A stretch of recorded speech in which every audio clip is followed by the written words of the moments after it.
Well, good morning everyone. It's Lonnie. We're back in the shed. And first things first, I went ahead and set up this little train. I had this, well, I'm still working on cleaning out the aisle.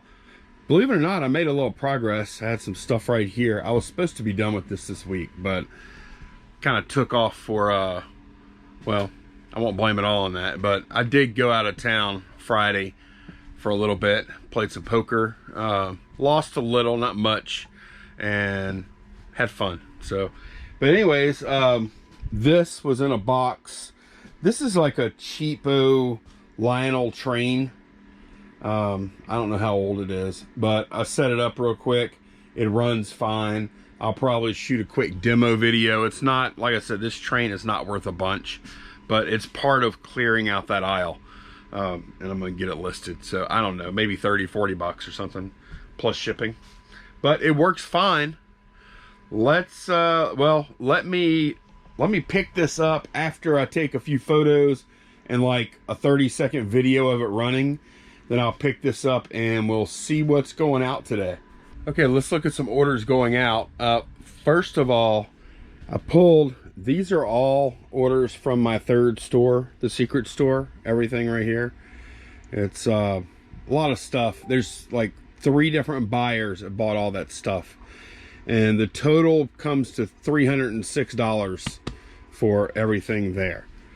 Some of it I'm gonna have to, well, most of it I'm gonna have to repackage, take it out of medium flat rates and put it into something else to ship. So yeah, pretty crazy weekend on that store. The other 2 stores, much more modest in sales. I sold this Tarot Witch of the Black Rose comic. And I don't even have, it's got some kind of artwork on the back there. I don't even have the sold. So y'all just have to look at the screen to find out how much stuff sold for. Black Sail 2nd season, complete, sealed. Beach Volleyball Summer Heat for PS2. CSI Miami 8th season, sealed. Then this is something else that was in this aisle right here. These are a bunch of weather radios that I've had forever. I used to sell them one at a time. I bought them at a yard sale for $1 a piece a couple years ago, and I sold through a bunch, and I must have started with like 20 something of them. I sold through a bunch, and I went and looked, and this listing was no longer up on eBay. I'm not sure why. So I took them all out, plugged them in, tested them out real quick, and threw them all up in one lot to move them at one time, and did really well. I think it's like 60 bucks plus shipping. And like I said, I have $1 a piece into them, so that's pretty good profit. And I moved it really, really fast. This is a Batman plush, like a big pillow thing. What do I get for that? $15. What I'm gonna do, this is in one poly bag. I'm gonna put it into one more poly bag, and I think this should ship first class. Yeah, it's gonna ship first class, probably like 15-ounce rate or so by the time I get in that other poly. Sold 3 of these World's Greatest Heroes: a penguin, a Riddler, and a Batman. And that is everything that I'm going to be shipping out today.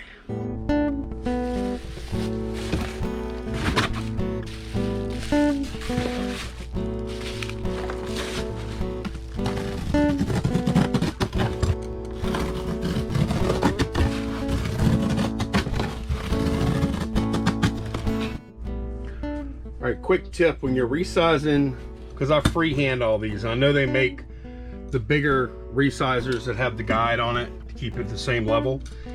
But quick tip here on these priority boxes. This is a number 7 box. You see the letters? See the writing that goes all the way around? I'll typically find a good level, like right here. I'm like, well, it's a little bit above this line here.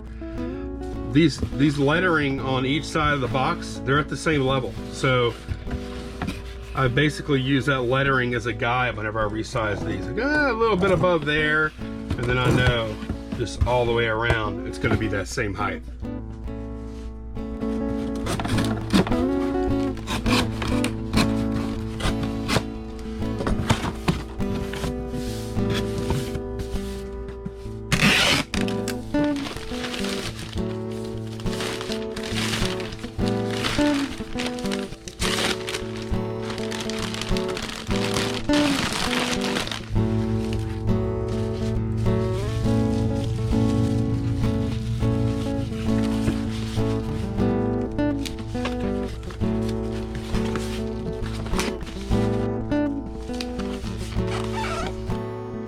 Well, it doesn't look like that much now. I guess isn't really that much. Although my secret store, I sold a lot. This is what it looks like after I got everything kind of packed together. I combined a bunch of them into these two big boxes here. So yeah, that's it. That's USPS right here. These two are going UPS. And then this one is going FedEx ground right here. Okay, let's do a few questions. The first one is from Jason Ross. Do you think that the coronavirus and what it's doing to the markets end up impacting eBay sales? And I mean legitimately impact them, not just be an excuse people point to for slow sales. I don't know. I don't know what the impact of coronavirus will be. I don't know how widespread it's going to get. Like, I don't know how serious of a concern it is to people in the United States, or how serious it will be. Like, maybe it's going to be awful and maybe it's not going to be much at all. I don't know. Like, I don't know what that's going to be like. I do know that there will be, there's going to be some things that we can't get for a while, probably from China, or are going to be in short supply.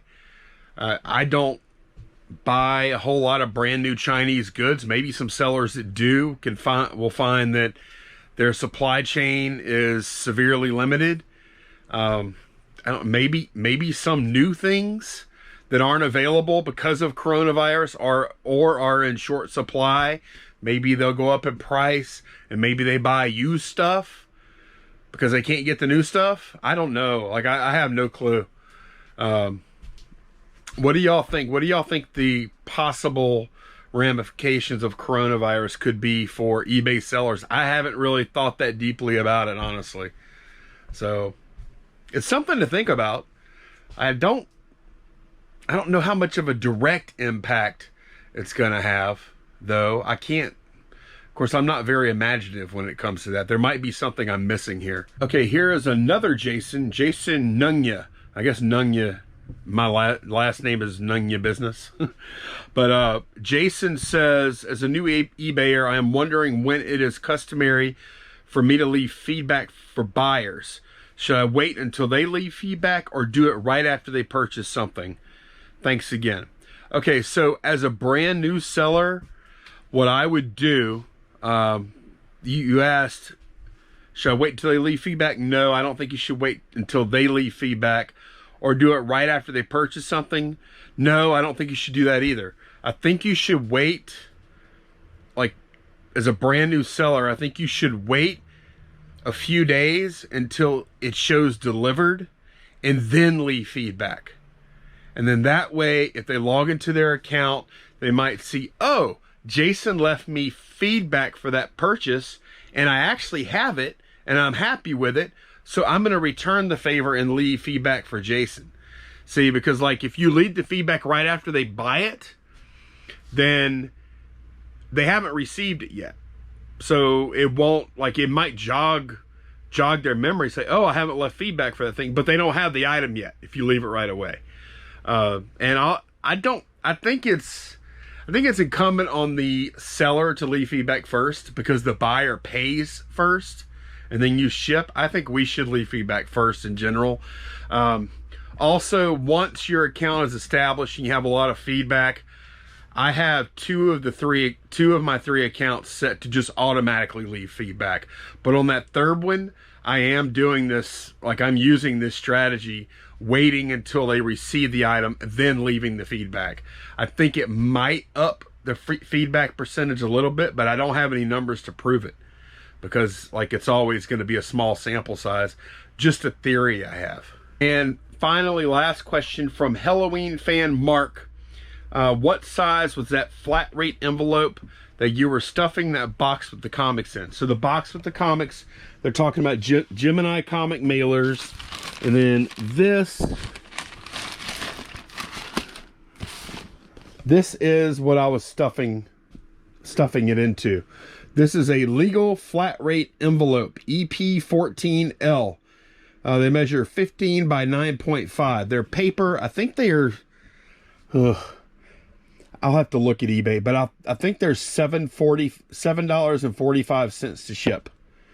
So they're in between, cost-wise, they're in between the flat rate envelope, which is paper like this, except it's shorter, and padded flat rate envelope, which is a bubble mailer, but it's actually smaller than this. So I didn't know about these until a few weeks ago. So some of y'all may never have seen them either. I'm going to put a link to the USPS supplies page for this, where you can actually order these for free. I think that's the only, they may have these at the post office. I doubt it though. My post office, it never has any supplies at all. So I order all of them online, but I'll put a link to this. So, but yeah, that's going to be all for today. Thank y'all very much for watching. I will see y'all again soon. Take care. Bye-bye.